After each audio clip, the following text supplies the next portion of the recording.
Welcome into Duval Daily, presented by GenJag.com. I'm Jordan Lugo. Thanks so much for tuning in here on Wednesday, March 8th. Jaguars, they've been busy lately, right? Got some great news on Monday. Calvin Ridley being officially reinstated to the NFL, to the Jaguars roster. Huge news. Huge news for Trevor Lawrence. Huge news for Doug Peterson, the rest of the Jaguars offense, the entire team. Huge news for Calvin Ridley personally. This is a guy who has dedicated his life to the game of football, made an unfortunate mistake a couple years ago, a silly mistake a couple years ago, and now he's finally got himself back to a position where he can get back out on the football field and just worry about football, come in, acclimate with his new teammates, and try to be a wide receiver one for the Jacksonville Jaguars, which is what he was prior to his suspension and prior to his mental health sabbatical, if you will. So excited for Calvin Ridley. Excited for Evan Engram and the Jaguars, right? He's back as well. But what does it mean having these two players back from a salary cap perspective?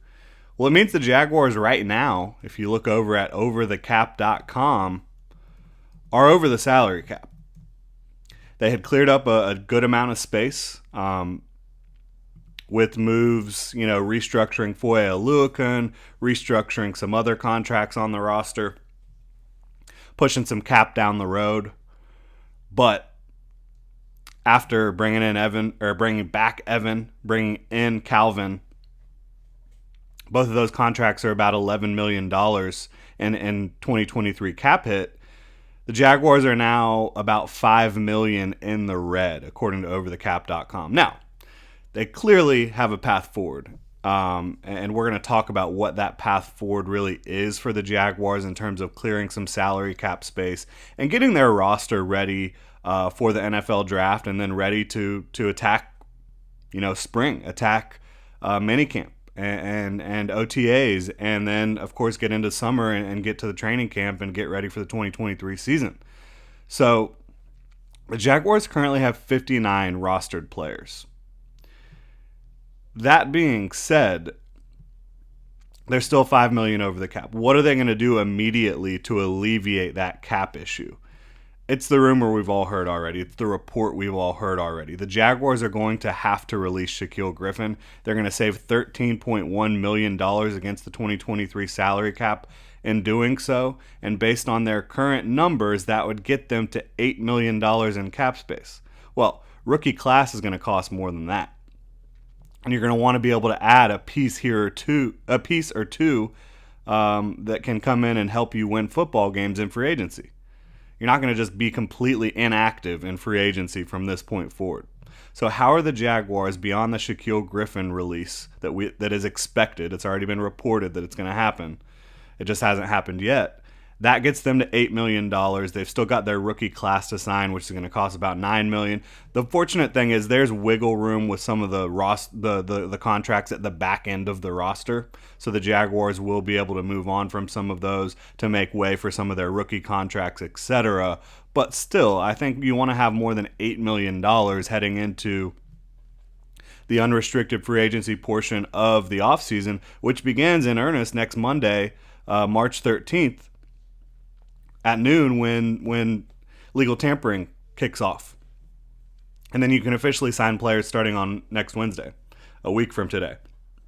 But we'll know about all these contracts prior to the opening of the official opening of free agency on Wednesday. We'll know in between Monday and Wednesday a lot of the big contracts that are going to go down this offseason. That's just kind of the way the NFL does it these days. But again, Shaq Griffin, you release him, you now have $8 million in cap space. What are you doing from that point forward? How are you clearing some more space so you can add some more talent to your roster? I think the Jaguars are definitely going to end up doing that. It's going to depend on how they end up creating some salary cap space.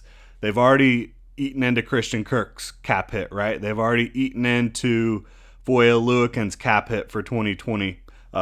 They've already eaten into Brandon Sheriff's cap hit for 2023. Zay Jones as well. Roy Robertson Harris, they extended to reduce his cap hit. So they've made a lot of moves already. Who else could the Jaguars look at at potentially making a roster move and saving some money? Well, you start at the top of the salary cap table, right? You could look at Cam Robinson, who signed a deal with the team last offseason, but the question is going to come down to, do you want to kick the can down the road with this player again? And that's what the Jaguars did, again, with Sheriff, with Foye Oluokun, with Roy Robertson Harris, with Zay Jones, with Christian Kirk. Do they want to do that with more players? I think they're going to have to. You look at the top of that cap table, Cam Robinson's cap hit in 2023 is $22 million. Could you reduce that number? Yes, you could. If you do that, though, you're going to lock yourself into having Cam Robinson, in all likelihood, for the next 2 seasons. Are the Jaguars happy to do that? They might be. They signed him last offseason, remember? I don't think we've forgotten about that. They showed that they value this player a lot less than a year ago. So I think there's a good possibility that the Jaguars go in that direction. You've also got Foley Fatukasi and Darius Williams, who are both under contract through 2024. If you wanted to kick the can down the road to 2024 with those guys, you could do that. Foley is hitting at $12.745 million against the cap in 2023. I think you could easily cut that number in half, if not more. Darius Williams is $12.5 million against the cap in 2023. Again, you can definitely kick the can down the road on either of those guys if you want. There's also Rayshawn Jenkins, who you can reduce his cap number. It's $10.5 million in 2023. If you want to reduce that down, you can do that. I don't think that they're going to make a mad sweep and push the can down the road for the cap space on all these roster or all these contracts, right? But I think 1 or 2 probably is the direction the Jaguars are going to end up going in. You've also got Josh Allen, who's entering the final year of his rookie deal, that 5th-year option year. Could the Jaguars go ahead and extend him? If they decide to do that, they could certainly save plenty of cap space in 2023.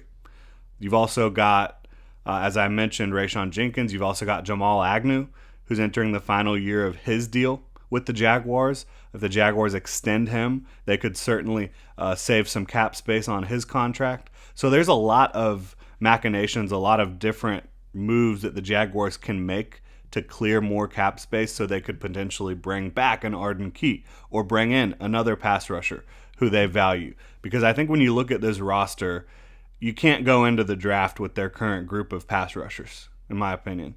And you really don't want to go into the draft without a nickel at all. You want to have a third corner before you're going into the draft. Right now, the Jaguars' third corner, you talking about Buster Brown? You talking about Gregory Jr.? They don't have a third corner right now that inspires confidence. And now, could Gregory develop? Could Buster develop? Yes, they were draft picks in 2022. But right now, you don't feel great about where you are behind Tyson Campbell and Darius Williams at corner. So I think if the Jaguars were able to add a veteran corner and bring back a pass rusher like an Arden Key, DeJuan Smoot's not going to be ready for the beginning of the season, it doesn't look like. So an Arden Key or someone else, and then another player who might have some experience playing some nickel for you, I think that would be huge for the Jacksonville Jaguars. And the way they're going to get there, again, is releasing Shaquille Griffin, which will get them to $8 million in salary cap space, and then making another move or two, cap-cutting move or two, with guys like, again, potentially Cam Robinson, Foley Fatukasi, Darius Williams, Rayshawn Jenkins, Jamal Agnew they can extend. There's a lot of different avenues that the Jaguars can take here to potentially create some more cap space for themselves. And I think they're going to. I do not think that they're going to go into free agency only having $8 million in cap space. And again, right now, they're -5, but cutting Shaquille Griffin gets them to 8, which I would expect to happen in the coming days.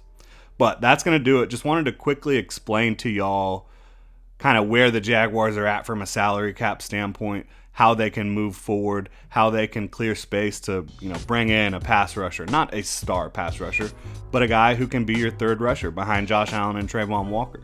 A guy who maybe has experience playing the nickel, so you don't go into the draft and completely have a void there behind Tyson Campbell and Darius Williams. So yeah, again, that'll do it. Thank you so much for tuning in, Duval. Really appreciate y'all's support. Hit me up on Twitter at Jordan DeLugo. You can check out genjag.com, pick up some new Duval gear. Hit that like and subscribe button on YouTube. Thank y'all so much and have a great rest of your Wednesday.